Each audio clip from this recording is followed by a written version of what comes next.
বিসমিল্লাহির রহমানির রহিম। প্রিয় দেশবাসী, আসসালামু আলাইকুম। দেশের গণতান্ত্রিকামী জনগণকে বাংলাদেশ জাতীয়তাবাদী দল বিএনপির ৪৬তম প্রতিষ্ঠা বার্ষিকীর শুভেচ্ছা।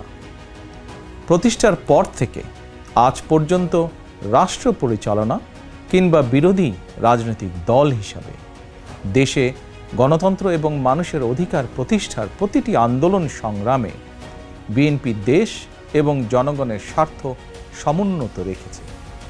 এ কারণেই শত প্রতিকূল পরিস্থিতি পেরিয়েও দেশের গণতান্ত্রিকামী জনগণের কাছে স্বাধীনতার ঘোষকের দল বিএনপি সবচেয়ে জনপ্রিয় এবং বিশ্বস্ত রাজনৈতিক প্রতিষ্ঠান।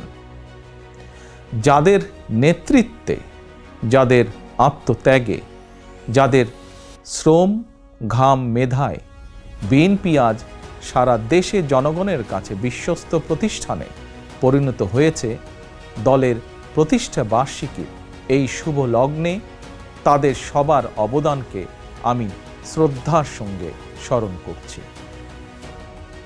প্রিয় দেশবাসী, দেশ বর্তমানে ইতিহাসের এক সন্ধিক্ষণে এসে দাঁড়িয়েছে। ছাত্র জনতার আকাঙ্ক্ষার বৈষম্যহীন বাংলাদেশ গড়ার কঠিন এক চ্যালেঞ্জের মুখে অন্তর্বর্তীকালীন সরকার। হাজারো শহীদের আত্মত্যাগ আর অসংখ্য ছাত্র জনতার নিদারুণ যন্ত্রণাকর পরিস্থিতির মধ্য দিয়ে গত ৫ই আগস্ট দেশ স্বৈরাচার মুক্ত হয়েছে। তবে গণ অভ্যুত্থানের সাফল্য এবং সম্ভাবনা নস্যাৎ করে দিতে স্বৈরাচারের দোসররা এখনও ষড়যন্ত্র অব্যাহত রেখেছে। আমি বিশ্বাস করি, বাংলাদেশের পক্ষের শক্তি সতর্ক থাকলে বাংলাদেশকে আর বিপথে নেওয়া যাবে না, আর পথ হারাবে না আমাদের এই প্রিয় বাংলাদেশ। প্রিয় দেশবাসী, ষড়যন্ত্র কিংবা অপপ্রচার চালিয়ে গত ১৫ বছরের অনাচার, অবিচার জনগণকে আর ভুলিয়ে দেওয়া যাবে না। রাষ্ট্রীয় স্থাপনা গণভবন ছিল দেশের রাষ্ট্র ও রাজনীতির ঐতিহ্যবাহী স্মারক। গণভবন বর্তমানে স্বৈরাচার হাসিনার দুর্নীতি, দুঃশাসন, অনাচার, অপকর্মের প্রতীক। ইতিমধ্যেই বিভিন্ন মহল থেকে এই গণভবনকে গুম, খুন, অপহরণ এবং গণহত্যার মিউজিয়াম হিসাবে প্রতিষ্ঠার দাবি উঠেছে। ২০০৯ সালের পিলখানায় সেনা হত্যা থেকে শুরু করে ২০১৩ সালের শাপলা চত্বর হত্যাকাণ্ড, ২০১২, ২০১৪, ২০১৫, ২০১৮, ২০২২ এবং ২০২৩ সালে গণতন্ত্র পুনরুদ্ধার আন্দোলনের সময় গুম ও বিচার বহির্ভূত হত্যাকাণ্ড, ২০১৮ সালের কোটা বিরোধী আন্দোলন এবং নিরাপদ সড়ক আন্দোলনে, ২০২৪ সালে গণ অভ্যুত্থানে শহীদ এবং গুম হওয়া মানুষদের স্মৃতিগুলো এই মিউজিয়ামে সংরক্ষিত থাকবে। অবৈধ ক্ষমতায় থাকার জন্য বাংলাদেশে আর কোনো শাসক যাতে স্বৈরাচারী হাসিনার মতন বর্বরচিত পথ অনুসরণ না করে, ভবিষ্যৎ প্রজন্মের কাছে এই মিউজিয়ামেই সেই বার্তাই বহন করবে। প্রিয় দেশবাসী, অন্তর্বর্তীকালীন সরকার যখন গণ অভ্যুত্থানের আকাঙ্ক্ষা বাস্তবায়নের পথে রয়েছে, এমন সময় হঠাৎ করেই চাপিয়ে দেওয়া বন্যা পরিস্থিতি দেশের পূর্বাঞ্চলের বিস্তীর্ণ অঞ্চল গ্রাস করে নিয়েছে। বন্যার করাল গ্রাসে প্রায় ১ কোটি মানুষ কম বেশি ক্ষতিগ্রস্ত হয়েছেন। অনেক মানুষ মারা গিয়েছেন, বিনষ্ট হয়েছে সম্পদ। এমন পরিস্থিতিতে সাধ্যমতন বন্যার্তদের পাশে দাঁড়াতে বিএনপি প্রতিষ্ঠা বার্ষিকীর সকল কর্মসূচি বাতিল করেছে। ইতিমধ্যে কোনো কোনো এলাকায় বন্যার পানি কমতেও শুরু করেছে। ফলে যারা বন্যায় ক্ষতিগ্রস্ত হয়েছেন, এই মুহূর্তে তাদেরকে বন্যা বিধ্বস্ত ঘরে ফেরানো কিংবা তাদের পুনর্বাসন প্রক্রিয়া বন্যাকালীন পরিস্থিতি থেকেও কিছুটা জটিল। সুতরাং আপনাদের কাছে আমার বিনীত অনুরোধ, আপনারা বন্যায় ক্ষতিগ্রস্তদের প্রতি আপনাদের সহযোগিতা দয়া করে অব্যাহত রাখুন। সমন্বিতভাবে ক্ষতিগ্রস্তদের পাশে দাঁড়ান। বিশেষ করে যেসব পরিবারে নারী, শিশু, বৃদ্ধ কিংবা বৃদ্ধা রয়েছেন, অগ্রাধিকার ভিত্তিতে তাদের প্রতি দয়া করে সহায়তার হাত বাড়িয়ে দিন।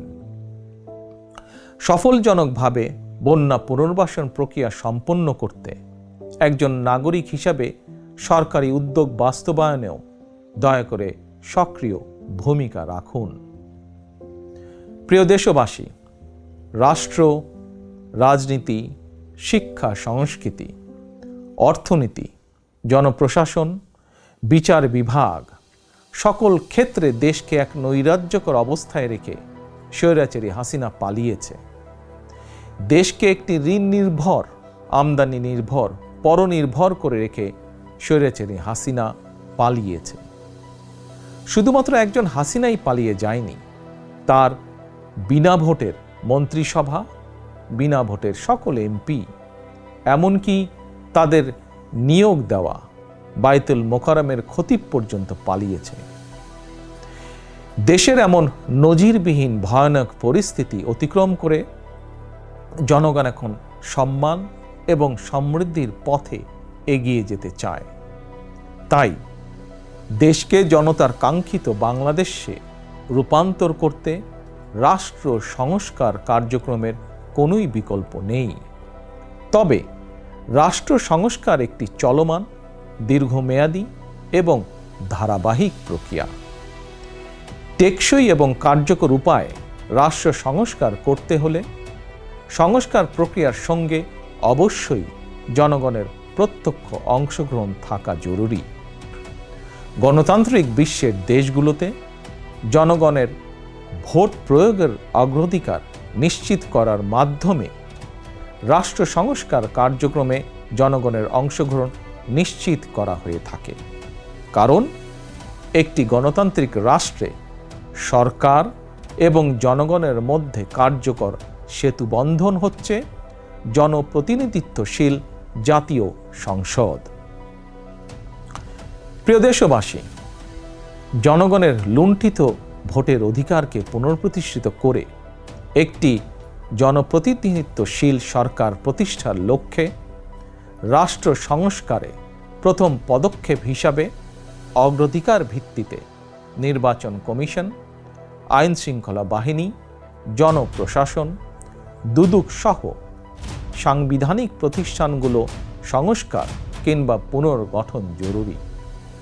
সেই লক্ষ্য অর্জনে অন্তর্বর্তীকালীন সরকার তাদের পরিকল্পনা অনুযায়ী রাষ্ট্র সংস্কার কার্যক্রম এগিয়ে নিচ্ছে বলে আমরা মনে করি। সুতরাং জনগণের প্রত্যক্ষ ভোটে একটি জনপ্রতিনিধিত্বশীল রাষ্ট্র এবং সরকার গঠনের লক্ষ্যে দেশকে নির্বাচনী রোডম্যাপে তোলার জন্য প্রয়োজনীয় রাষ্ট্র সংস্কারের জন্য জনগণ অন্তর্বর্তীকালীন সরকারকে সব রকমের সহায়তা করতে প্রস্তুত। প্রিয় দেশবাসী, আমি মনে করি, আমাদের দল বিএনপি মনে করে, রাষ্ট্র সংস্কারকে কার্যকর করতে হলে দেশের রাজনৈতিক দলগুলোর দৃষ্টিভঙ্গি এবং কার্যক্রমেও স্বচ্ছতা নিশ্চিত করার বিষয়টিও উপেক্ষা করার কোনোই সুযোগ নেই। সে লক্ষ্যেই 2023 সালের জুলাই মাসে রাজনৈতিক দল হিসাবে বিএনপি রাষ্ট্র সংস্কারের পাশাপাশি দলীয় রাজনৈতিক সংস্কার কর্মসূচি ঘোষণা করেছে। বিএনপি সকল মত ও পথের সমন্বয়ে বাংলাদেশি জাতীয়তাবাদের ভিত্তিতে একটি অন্তর্ভুক্তিমূলক, বৈষম্যহীন ও সম্প্রীতিমূলক সরকার প্রতিষ্ঠা, নির্বাচনকালীন দল নিরপেক্ষ তত্ত্বাবধায়ক সরকার ব্যবস্থা প্রবর্তন, রাষ্ট্রীয় ক্ষমতা ভারসাম্য প্রতিষ্ঠার লক্ষ্যে নির্বাহী বিভাগ, আইন বিভাগ ও বিচার বিভাগের ক্ষমতা, দায়িত্ব ও কর্তব্যের সমন্বয় করা, পরপর 2 টার্মের বেশি কেউ প্রধানমন্ত্রীর দায়িত্ব পালন না করা, উচ্চকক্ষ বিশিষ্ট আইনসভা প্রবর্তন, এমনকি সংবিধানের 70 অনুচ্ছেদ সংশোধন করার বিষয়েও পরীক্ষা নিরীক্ষা করা সহ রাষ্ট্র সংস্কারের জন্য 31 দফা রূপরেখা দিয়েছে। আমি মনে করি, আমাদের দল বিএনপি মনে করে, জনগণের কাঙ্ক্ষিত বাংলাদেশ গঠনের জন্য রাষ্ট্র ও রাজনীতি সংস্কারের বিকল্প নেই। দীর্ঘমেয়াদী রাষ্ট্র সংস্কার কার্যক্রমগুলো জনগণের প্রত্যক্ষ ভোটে নির্বাচিত সরকারের মাধ্যমে হলে সেটি বেশি কার্যকর বলে জনগণ বিশ্বাস করে এবং গণতান্ত্রিক বিশ্বেও এটি স্বীকৃত। প্রিয় দেশবাসী, আমাদের আর পেছনে তাকানোর কোনোই সুযোগ নেই। পলাতক স্বৈরাচার জাতীয় জীবনের 15টি বছর কেড়ে নিয়েছে। সেই দুঃস্বপ্নকে দূরে ঠেলে দিয়ে দেশের জনগণের সামনে একটি বৈষম্যহীন, নিরাপদ, মানবিক বাংলাদেশ গড়াই বিএনপির আগামী দিনের লক্ষ্য। বিএনপি বিশ্বাস করে, তথ্য প্রযুক্তির বর্তমান বিশ্বে কথামালার রাজনীতির পরিবর্তে বর্তমান প্রজন্ম প্রতিশ্রুতির বাস্তবায়ন দেখতে চায়, সমৃদ্ধি, সম্মান এবং সম্ভাবনার দ্বার উন্মোচন দেখতে চায়। এজন্য রাষ্ট্র ও রাজনীতির কাঠামোগত পরিবর্তনের পাশাপাশি ভবিষ্যৎ প্রজন্ম এবং কর্মক্ষম জনশক্তির সামনে সম্ভাবনার সকল দ্বার উন্মুক্ত করে দিতে হবে। নৈতিক মূল্যবোধ এবং কর্মমুখী শিক্ষানীতির পাশাপাশি দেশে বিদেশে কর্মসংস্থানের নতুন ক্ষেত্র তৈরি করতে হবে। বৈদেশিক কর্মসংস্থান নিশ্চিত করতে প্রয়োজনে অগ্রাধিকার ভিত্তিতে রাষ্ট্রীয় উদ্যোগে দক্ষ শ্রমশক্তি তৈরি করতে হবে। গণতন্ত্রকামী প্রিয় ভাই ও বোনেরা, এবার আমি সারা দেশে আমার দলের নেতাকর্মীদের উদ্দেশ্যে 2টি কথা বলতে চাই। আপনারাই বিএনপির প্রাণ। শত নির্যাতন, নিপীড়ন, হামলা, মামলা, হয়রানির শিকার হয়েও আপনারা জাতীয়তাবাদের আদর্শ বিচ্যুত হননি। আমি জানি, অতীতে বছরের পর বছর ধরে আপনাদের অনেকেই মাফিয়া সরকার এবং তাদের দোসরদের দ্বারা নির্যাতন, নিপীড়নের শিকার হয়েছেন। তবে বর্তমান পরিবর্তিত পরিস্থিতিতে আপনাদের প্রতি আমার একান্ত অনুরোধ, অতীতে নির্যাতনের শিকার হওয়ার কারণে আপনারা কেউ দয়া করে প্রতিশোধ পরায়ণ হবেন না। কেউ দয়া করে নিজের হাতে আইন তুলে নেবেন না, বরং অন্যায় অবিচারের শিকার হলে আইনগত পদক্ষেপ নিন। তবে খেয়াল রাখবেন, কেউ যেন হয়রানিমূলক মামলা হামলার শিকার না হন। আপনাদের প্রতি আমার স্পষ্ট বার্তা, শক্তি কিংবা ভয় দেখিয়ে নয়, বরং ইনসাফ এবং উদারতা দিয়ে মানুষের মনকে জয় করুন, জনগণের ভালোবাসা অর্জন করুন।